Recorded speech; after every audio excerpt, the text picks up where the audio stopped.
Next है rectangular components of a vector in 3D.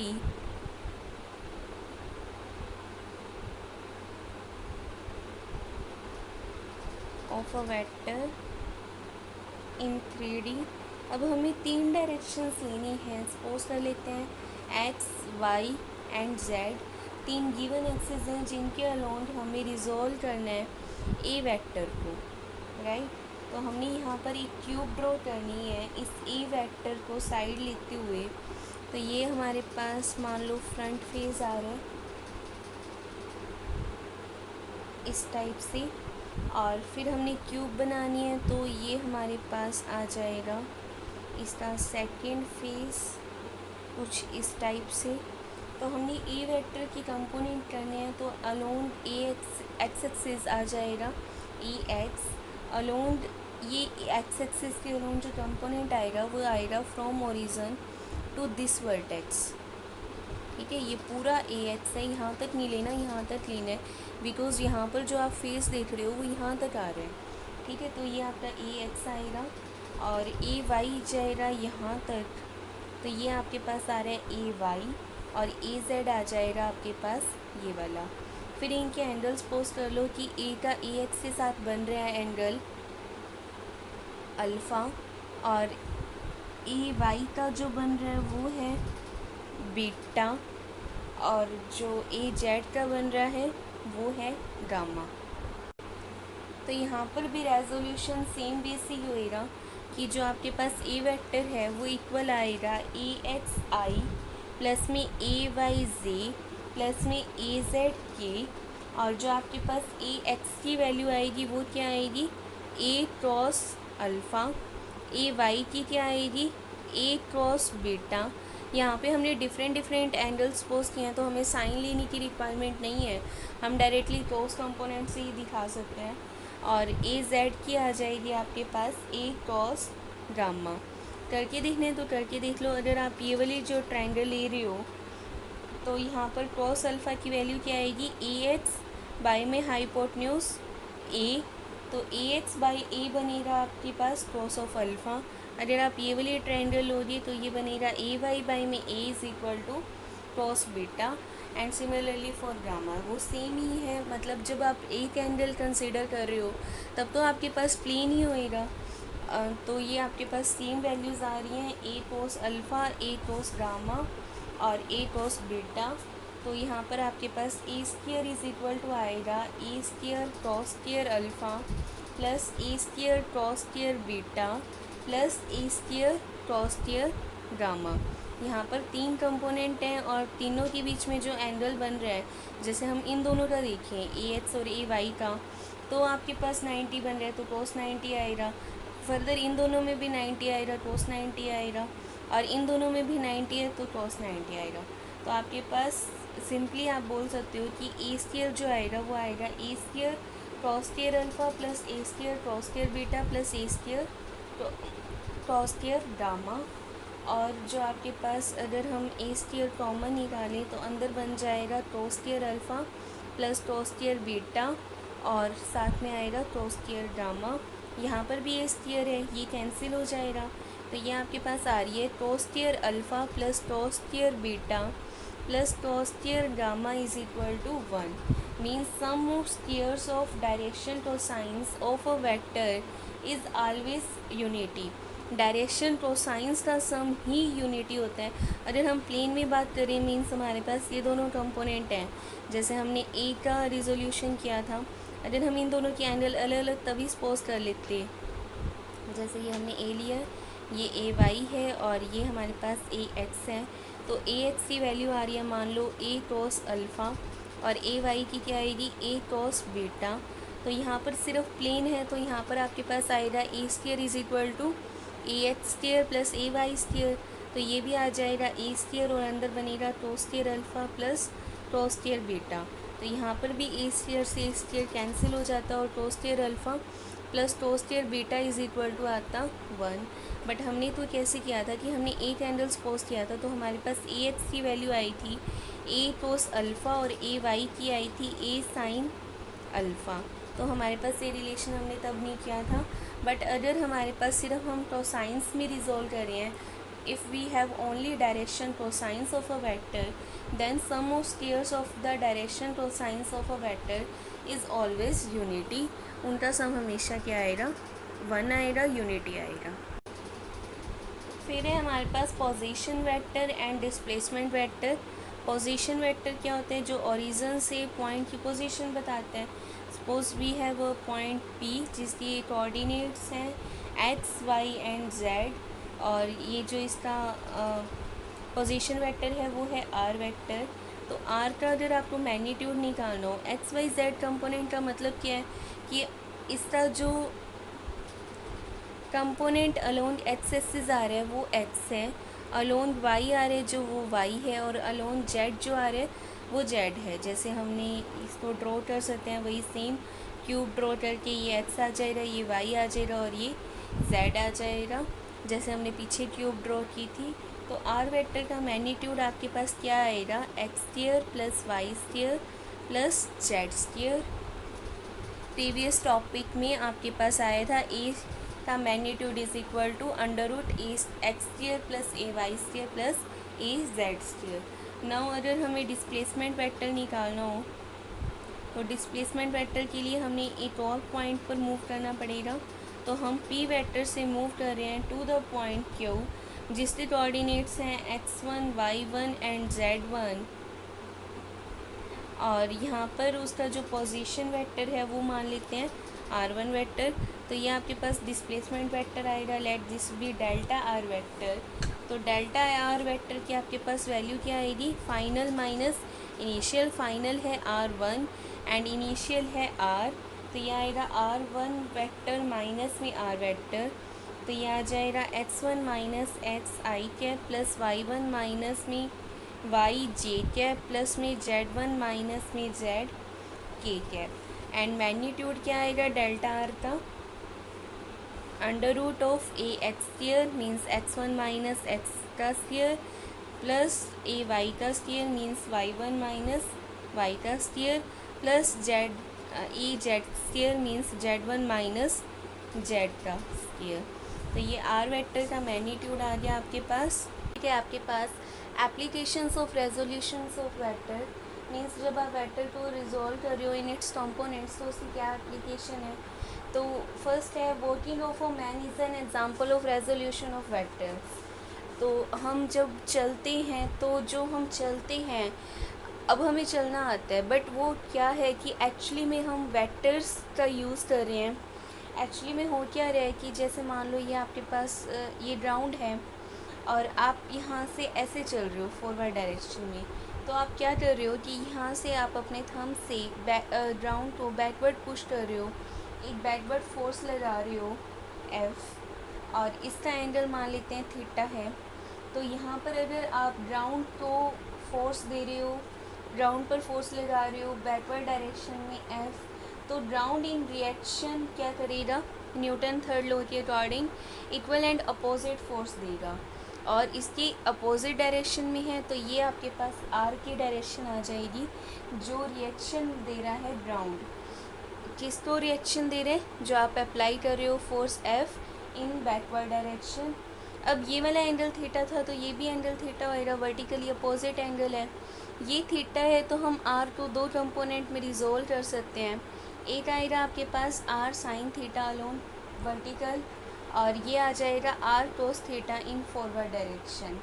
जो ये आर साइन थीटा है ये तो बैलेंस हो जाएगा वेट ऑफ द मैन से, जो होता है mg, और एक्ट करता है towards the centre of earth. तो आर साइन थीटा तो बैलेंस हो गया, बचा सिर्फ एक component horizontal component r cos theta.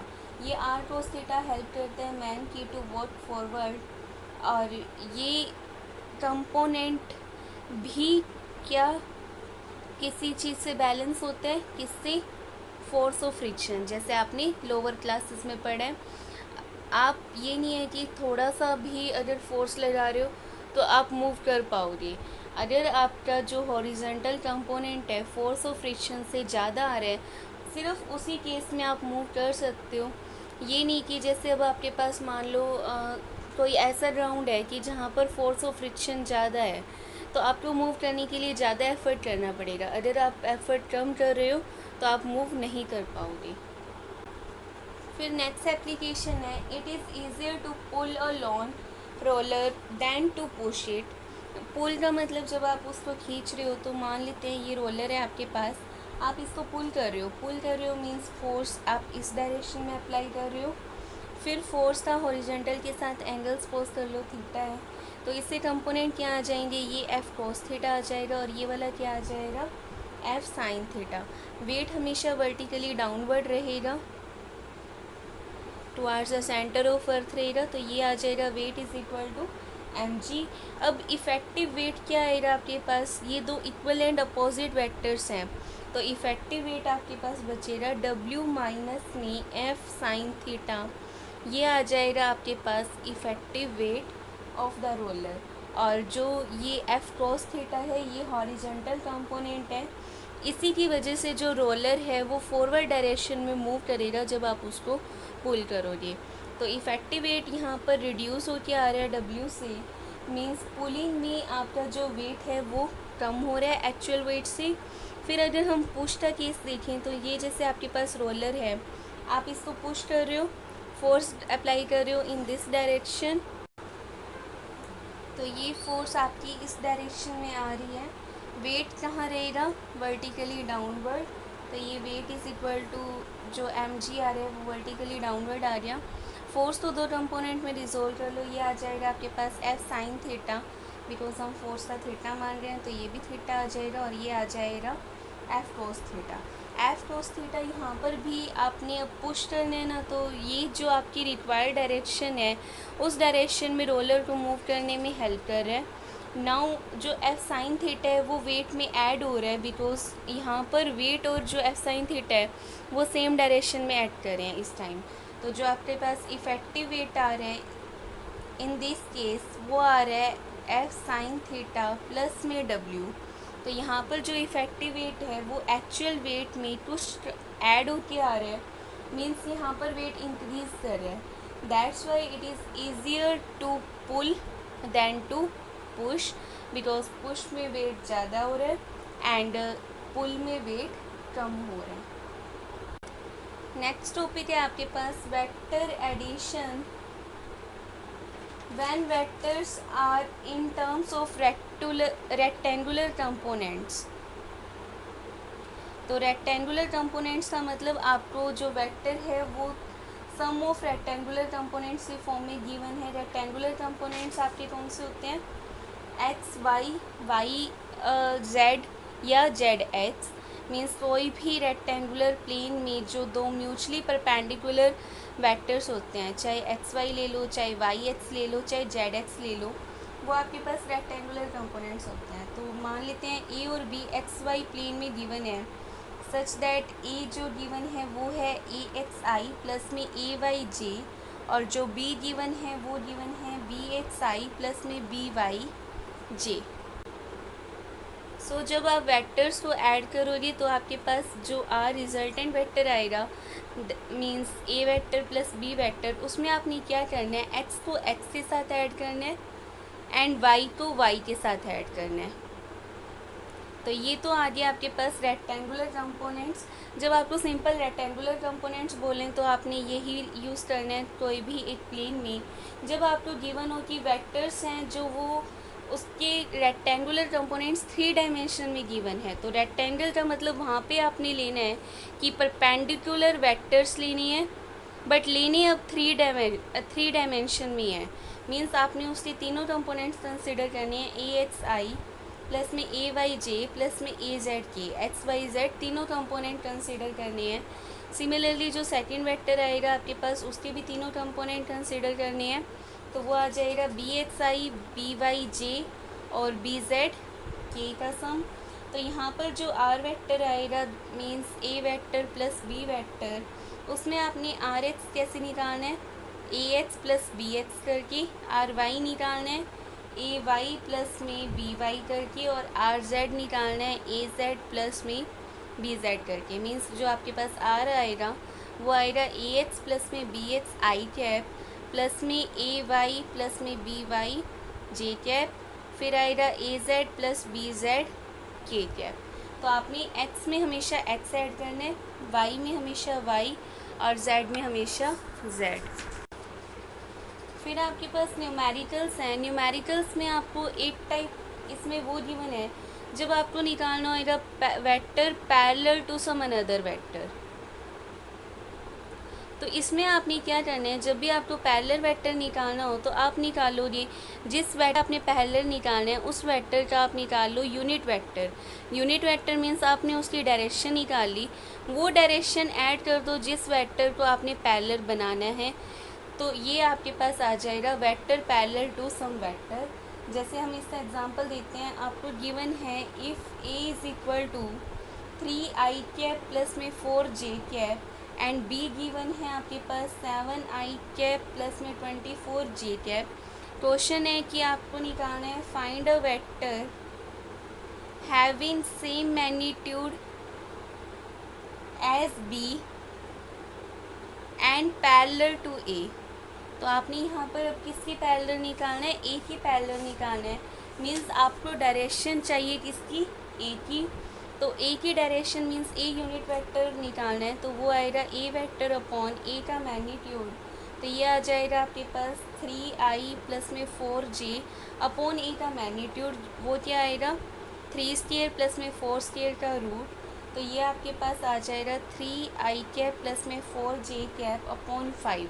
अब आपको मैग्नीट्यूड लेना है बी का, तो बी का मैग्नीट्यूड कैलकुलेट कर लो। तो वो मैग्नीट्यूड के लिए सेम आपने क्या करना है, एक्स का स्क्वायर करना है, फिर वाई का स्क्वायर करना है और रूट करना है। तो ये आपके पास आ जाएगा 49 प्लस में, तो ये आ रहा है आपके पास 625 का रूट मीन्स 25। तो ये आपके पास 25 आ गया। तो वेक्टर आपके पास क्या आएगा, जो वेक्टर जिसका मैग्नीट्यूड सेम है एंड पैरेलल टू ए। तो मैग्नीट्यूड आपने लेना है जो बी का है मीन्स 25 और डायरेक्शन लेनी है ए की, मीन्स जो आपके पास रिक्वायर्ड वेक्टर आएगा वो आएगा 25 ए कैप। तो ये आ जाएगा 25 इंटू में ए कैप की वैल्यू पुट कर दो 3i प्लस में 4j अपॉन 5। तो ये आ रहा है आपके पास 15i कैप प्लस में 20j cap. Find the sum of n coplanar vectors of equal length each making angle 2π by n with that of the preceding. तो यहाँ पर n कोप्लेनर वेक्टर्स हैं। कोप्लेनर वेक्टर्स का मतलब जो एक ही प्लेन में लाई करते हैं इन अ 2D प्लेन, और इक्वल लेंथ है तो हम कोई भी लेंथ मान लेंगे, उनका मैग्नीट्यूड मीन्स इक्वल है और एंगल हमें गिवन ही है। तो लेट कर लेते हैं A be the magnitude of each vector. Equal length थी तो ए लेट कर ली कि वो उसका जो मैग्नीट्यूड है हर वेक्टर का वो ए है। फिर उनके एंगल्स गिवन है हमें 2π by n with the preceding. जैसे मान लो अगर हमने फर्स्ट वेक्टर मानते हैं हम एक्स एक्सिस के अलोंग है, तो सेकंड वेक्टर का फर्स्ट वेक्टर के साथ जो एंगल होएगा वो कितना आएगा 2π बाई n, बिकॉज प्रीसीडिंग के साथ एंगल जो है वो 2π बाई n है। फिर थर्ड वेक्टर का सेकंड वेक्टर के साथ एंगल भी कितना होएगा 2π बाई n, फोर्थ का थर्ड के साथ होएगा 2π बाई n, फिफ्थ का फोर्थ के साथ होएगा 2π बाई n। तो ये मैंने डॉटेड से दिखा दिया। इसी टाइप से अगर फर्स्ट का सेकंड के साथ 2π बाई n है और सेकंड का थर्ड के साथ है 2π बाई n, तो थर्ड का फर्स्ट के साथ कितना आ जाएगा 4π बाई n और फोर्थ का आ जाएगा ये 4 प्लस में 2 6π बाई n। तो angles of various vectors with the x axis वो क्या आ जाएगा, फर्स्ट का है 0, सेकंड का है 2π बाई n, फिर थर्ड का है 4π बाई n, फिर फोर्थ का आएगा 6π by n and up to last में जब आपके पास कितनी वैल्यू आएगी, सेकंड में देखो यहाँ पर क्या आ रहा था 2π और थर्ड में आ रहे हैं 4π, मतलब 2π इंटू 2। फिर फोर्थ में आ रहे हैं 6π मीन्स 2π इंटू 3। इसी टाइप से जो n में आएगा वो क्या आएगा n-1 आएगा। सेकंड में 1 से मल्टीप्लाई हो रही है 2π बाई n की, फर्स्ट में 0 से, फिर थर्ड में 2 से, फोर्थ में 3 से, तो n में किससे होएगी n-1 से। तो ये आपके पास एंगल्स आ जाएंगे वेरियस वेक्टर्स के। फिर आपके पास लेट कर लेते हैं जो सारे वेक्टर्स का रिजल्टेंट आ रहे हैं वो ये आ रहे हैं, राइट। तो रिजल्टेंट को आप दो कंपोनेंट्स में ब्रेक कर सकते हो, एक्स एंड वाई। तो ये आ जाएगा आर एक्स और ये आ जाएगा आर वाई। अब आर एक्स क्या है, जो कंपोनेंट है अलोन एक्स एक्सिस, एक्स के साथ ही एंगल बन रहे हैं, तो आर एक्स की वैल्यू क्या आएगी, क्रॉस में ए क्रॉस 0 प्लस में ए क्रॉस 2 पाई/n, फिर क्या आएगा ए क्रॉस 4 पाई/n एंड अप टू ये आ जाएगा आपके पास ए क्रॉस n-1 2 पाई/n। समीशन की फॉर्म में लिखोगे तो ए कॉमन आ जाएगा। समीशन यहाँ पर देखो चेंज क्या हो रहा है, 2 पाई/n का जो कोफिशिएंट है वो चेंज हो रहा है। यहाँ पर 0 था, फिर 1, फिर 2, फिर 3, फिर n-1, तो ये आ जाएगा 0 to n-1। फिर आर वाई की क्या वैल्यू आएगी, कॉस कंपोनेंट आते हैं जब जिसके साथ एंगल बन रहा हो, साइन आता है जहाँ उसके परपेंडिकुलर, तो यहाँ पे आर वाई की वैल्यू भी सेम ही आएगी, बट किस में आएगी, साइन में आएगी। तो ये आ जाएगा a summation i is equal to 0 to n-1 sine 2 पाई/n। बट हमारे पास देखो जो समीशन में टर्म्स हैं कॉस 2 पाई/n और साइन 2 पाई/n, इनका समीशन 0 होता है। क्यों होता है, because sine pi, 2 pi, 3 pi, 4 pi, sine 0 से लेके जो भी पाई पे वैल्यूज़ होती हैं वो तो डायरेक्टली 0 होती हैं। एंड कॉस में क्या आता है कि 0 पे +1 आता है, फिर 180 पे -1, फिर 360 पे +1, फिर उसके बाद अगेन -1। तो इस टाइप की कॉस में वैल्यूज़ आएंगी, -1 +1, तो ये भी 0 हो जाएगा और साइन डायरेक्टली 0 है। तो इन दोनों टर्म्स का जो समीशन है वो 0 है, तो आर एक्स भी 0 आ जाएगा, आर वाई भी 0 आ जाएगा। आर की क्या वैल्यू होएगी, √r(x)² प्लस में r(y)²। तो रिजल्टेंट का मैग्नीट्यूड भी क्या आ जाएगा आपके पास, 0। तो जो आपसे सम पूछा हुआ था ऑफ एन कोप्लेनर वेक्टर्स, वो रिजल्टेंट के इक्वली होएगा, वो भी क्या आ जाएगा, 0। फिर 43rd क्वेश्चन में आपके पास क्या है, two vectors p and q at a point and have a resultant r1 if q is replaced by r1² minus p²/q acting in opposite direction to that of q, show करने की जो resultant है is still of magnitude r1। तो आपको क्या दे रखे हैं, दो वेक्टर्स दे रखे हैं जो एक ही पॉइंट पर एक्ट कर रहे हैं, जिनका रिजल्टेंट क्या है, r1 है। अगर हम q को रिप्लेस कर रहे हैं बाय दिस वैल्यू और डायरेक्शन भी क्या ले रहे हैं, अपोजिट, तो हमें रिजल्टेंट की जो वैल्यू है वो r1 ही प्रूव करनी है। तो यहाँ से r1² की वैल्यू क्या आ जाएगी, इन फर्स्ट केस जब p और q एक ही पॉइंट पर एक्ट कर रही थी तब आएगी p² + q² + 2pq cos of theta. यहाँ से आप निकालो 2pq cos ऑफ थीटा, तो वो आ जाएगा r1² minus p² minus q²। अब आपने क्या करना है, q को रिप्लेस करना है r1² minus p² upon q और डायरेक्शन क्या लेनी है, अपोजिट लेनी है। तो यहाँ पर मैंने क्या किया कि q की जगह तो लिख दिया r1² minus p² upon q, और स्क्वायर था तो स्क्वायर ही आ जाएगा। अब r1 किस में चेंज हो गया, r2 में, और फिर यहाँ पर भी q की वैल्यू ले ली r1² minus p² upon q, और थीटा किस में चेंज हो जाएगा, due to the direction opposite है, तो यहाँ पर थीटा की जगह आ जाएगा 180 माइनस थीटा, राइट। जैसे अगर आपके पास पहले वजह से ये वेक्टर था ना, तो अब इसकी डायरेक्शन अपोजिट ले रहे हो, तो ये टोटल एंगल तो 180 होता है, डायरेक्शन अपोजिट ऐसी आएगी। अगर ये थीटा है तो ये कितना बचेगा, 180 माइनस थीटा। तो p और जो वेक्टर अपोजिट है q के, उन दोनों के बीच में एंगल बनता है 180 माइनस थीटा। तो यहाँ पर आ जाएगा 180 माइनस थीटा। अब यहाँ पर आपने क्या करना है कि इनमें एलसीएम लेना है, तो एलसीएम क्या आएगा आपके पास, यहाँ पर स्क्वायर है तो आपका स्क्वायर में ही एलसीएम आएगा, 1/q² एलसीएम आ जाएगा। तो यहाँ पर फर्स्ट टर्म क्या बनेगी, p² q², फिर यहाँ पर तो q² प्रेजेंट ही है तो ये r1² ही आ जाएगा, माइनस में स्क्वायर है a माइनस b², तो ये आ जाएगा 2ab, तो ये आ जाएगा 2r1² और p² माइनस है तो माइनस, फिर आ जाएगा p² का स्क्वायर p4। ऐसे यहाँ से भी टर्म्स निकाल लो, 2pq आएगा क्योंकि एक q है, फिर r1² minus p² cos 180 minus theta तो हमने लिख दिया माइनस cos थीटा, ठीक है। फिर उसके बाद क्या आ जाएगा आपके पास, 1/क्यू²। और यहाँ से जो आपके पास टर्म बनेगी वो क्या बनेगी, फर्स्ट टर्म तो एज इट इज़ ही है, सेकेंड भी एज इट इज़, थर्ड भी एज इट इज़, फोर्थ भी as it is. 2pq cos theta की वैल्यू आपने फर्स्ट इक्वेशन से पुट करनी है। फर्स्ट इक्वेशन आपके पास ये थी 2pq cos थीटा, तो यहाँ से आपने 2pq cos थीटा की वैल्यू पुट कर दी, तो आपके पास यहाँ पर आ जाएगा r1² माइनस p² q²। फिर यहाँ पर सारी टर्म्स कैंसिल हो रही हैं, सिर्फ आपके पास बच रहा है r1² q² q² फिर कैंसिल हो जाएगा, ये बच जाएगा r1²। तो मीन्स आपके पास क्या आ रहा है, r2² इज इक्वल टू आ रहा है r1², means r2 is equal to आ रहा है r1। मीन्स जो रिजल्टेंट है आपके पास अभी भी क्या है, सेम है एज दैट ऑफ r1। फिर आपके पास 44th क्वेश्चन में क्या गिवन है, 2 stars starts together from the same point and move along 2 straight lines inclined at an angle theta। दो कार्स हैं जो सेम पॉइंट से स्टार्ट कर रही हैं और दो स्ट्रेट लाइंस के अलोंग मूव कर रही हैं, उनके बीच में एंगल है theta. One is moving with velocity u and other starts from rest, means उसकी इनिशियल वेलोसिटी 0 है एंड देन मूव कर रही है with a uniform acceleration a।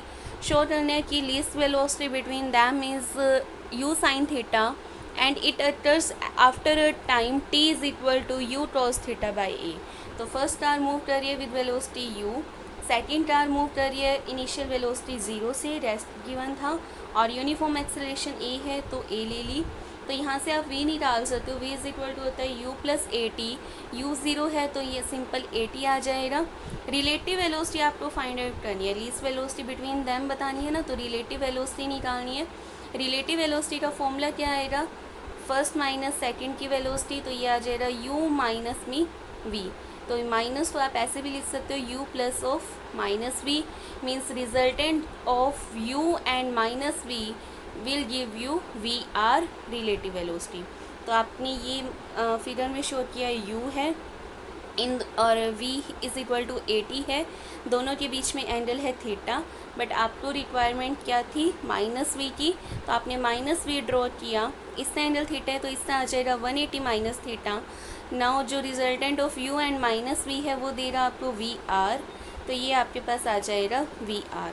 We R की वैल्यू कैसे निकालोगे, बाय पैरेललोग्राम लो, तो वो आ जाएगा V R square is equal to u square plus v square plus 2uv cos of 180 minus theta, cos 180 minus theta is equal to minus cos theta, तो ये आ जाएगा minus 2u80 cross theta, right. अब इसको solve करने के लिए देखो क्या किया है हमने, u स्क्वायर के ब्रैकेट में 1 पड़ा था, तो 1 को हमने लिख लिया cos square theta plus sine square theta. ऐसे करने से क्या होएगा कि आप u स्क्वायर कॉमन निकाल सकते हो, तो ये आ जाएगा u square cos square plus sine square plus में a square T square as it is minus में 2u80 cos of theta, right. फिर ये क्या बन जाएगा, u square cos square theta और u square sine square theta को हमने अलग लिख लिया। यहाँ से आ जाएगा आपके पास a स्क्वायर टी स्क्वायर और minus 2u80 cos of theta था, तो ये बन जाएगा आपके पास u कॉस थीटा माइनस में a t का होल स्क्वायर प्लस में u square sine square theta. और अगर आपको वी आर मिनिमम करना है तो मतलब आप इस टर्म को ज़ीरो ले लो, तो यहाँ से u cos theta minus A T को जब आप ज़ीरो पुट करोगे तो t की वैल्यू आ जाएगी u cos थीटा बाई में a। t की आपने यही वैल्यू निकालनी थी जो आपको गिवन थी कि यहाँ पर आपने लेना था t is equal to u cos theta by में a, तो वो सेम ही आ रही है। नाउ आपको चाहिए रिलेटिव वेलोसिटी मिनिमम की वैल्यू, तो वो क्या आएगी, जब आप इसमें ये ज़ीरो लिया था ना तो t की वैल्यू चाहे अगेन पुट कर लो, ये आपको पता ही आपने इसको ज़ीरो लिया था, तो वी आर स्क्वायर की वैल्यू आ जाएगी u square sine square theta, तो वी आर मिनिमम की वैल्यू आ जाएगी u sine theta, right. Then आपके पास नेक्स्ट न्यूमेरिकल है, ये आपको फिगर गिवन है और आपको बोला हुआ है t1 एंड t2 की वैल्यू फाइंड आउट करो। तो यहाँ पर देखो आपके पास ये जो पॉइंट है इस पर ही t1 एक्ट करिए, यहाँ पर t2 एक्ट करिए और यहाँ पर वेट एक्ट करिए। तो इस पॉइंट पे आपके पास तीन फोर्सेस एक्ट कर रही हैं, वेट, t1 एंड t2। तो यहाँ पर आप क्या कर सकते हो, कंपोनेंट्स को इस तरह से इक्वेट करवा सकते हो कि वो बैलेंस करें एक दूसरे को। सिस्टम आपका इक्विलिब्रियम में है, तो सबसे पहले आपने क्या करना है कि T2 को प्रोड्यूस कर दो। तो यहाँ पर ये T2 आ जाएगा आपके पास, ये 50 का एंगल है तो ये भी कितना होएगा 50 का, वर्टिकली अपोजिट एंगल है। ये कंपोनेंट आपके पास आ जाएगा फिर T2 cos 50 और ये आ जाएगा आपके पास T2 sin 50। अब ये जो कंपोनेंट्स आ रहे हैं आपके पास ये T2 के आ रहे हैं और T2 आपकी इस पॉइंट पे एक्ट कर रही थी, तो मीन्स आप इसको एज्यूम कर सकते हो इस टाइप से कि यहाँ पर आपका ऐड कर रहा है T2 sin 50 और यहाँ पर ऐड कर रहा है T2 cos 50। आप वेक्टर्स को एक, जैसे आपने यहाँ पर पीछे किया था कि ये A वेक्टर है, ये B वेक्टर है, आपको इसका रिजल्टेंट निकालना है, तो आप क्या करते थे कि B को यहाँ पे लेके आते थे। वही हमने यहाँ काम करना है कि अगर आपको डायरेक्ट एंगल पता चल जाए तो ठीक है कि ये वाला 50 है, यहाँ पर भी ये 50 आ जाएगा अल्टरनेट इंटीरियर एंगल से, या पहले आप यहाँ पे कंपोनेंट बना लो फिर इसको शिफ्ट करवा दो। आपने एक ही पॉइंट पर सारी फोर्सेस ऐड करवानी है, फिर जो सेम डायरेक्शन में हैं उनको ऐड करवाना है, जो अपोजिट में हैं उनको सब्ट्रैक्ट करवाना है। तो यहाँ पर आपके पास क्या आ जाएगा, T1 इज इक्वल टू आ जाएगा T2 cos 50 के, एंड जो 60 किलोग्राम वेट है इसको आपने क्या करना है कि ये जो किलोग्राम है ये मास है तो वेट निकालना है इसका, तो 60 × 10 कर दो mg। वो किससे बैलेंस हो रहा है T2 sin 50 से। अब इन दोनों को सॉल्व करो, ये जब आपके पास आ जाएगा T1 एंड T2, तो T2 की वैल्यू आ रही है आपके पास 600 डिवाइडेड बाय sin 50। sin 50 आपको साइन टेबल से देखने को मिलेगी या साइंटिफिक कैलकुलेटर से, या आपको बाद में बताया जाएगा, या आपको क्वेश्चंस में कई बार गिवन भी होते हैं इस टाइप की वैल्यूज़। तो ये आपके पास T2 आ जाएगा और फिर आप T1 निकालोगे तो वो आएगा 600 बाई में sin 50 इंटू में cos 50। ठीक है, तो अभी एक बार आप यहाँ तक ही छोड़ो, वैल्यूज़ बाद में बताएंगे। फिर नेक्स्ट न्यूमेरिकल है, आपको A गिवन है 3i कैप प्लस में 5j कैप प्लस में 5k कैप और B गिवन है i माइनस में 6j कैप। आपको C निकालना है सच दैट 2a प्लस में 6b प्लस में 5c इज इक्वल टू 0 हो। तो आपको कंडीशन गिवन है C निकालना है, तो यहाँ से आप C की वैल्यू निकाल लो। 5c आ जाएगा आपके पास क्या, -2a माइनस में 6b और C आ जाएगा आपके पास माइनस में 2a माइनस में 6b अपॉन में 5। तो सारी वैल्यूज़ पुट कर दो, ये आ जाएगा 1/5 माइनस में माइनस कॉमन निकाल लिया 2a की वैल्यू कितनी आएगी 6i प्लस में 10j 2 से मल्टीप्लाई कर दो प्लस में 10k, फिर आपको चाहिए प्लस में बिकॉज माइनस कॉमन निकाल लिया 6b, तो 6b की वैल्यू आएगी आपके पास 6i कैप माइनस में 36j कैप। अब i में i ऐड करना है, j में j और k में k, तो ये आ जाएगा -1/5। 6i प्लस में 6i हो जाएगा 12i कैप, माइनस में आ जाएगा आपके पास 26j कैप, प्लस में आ जाएगा 10k कैप।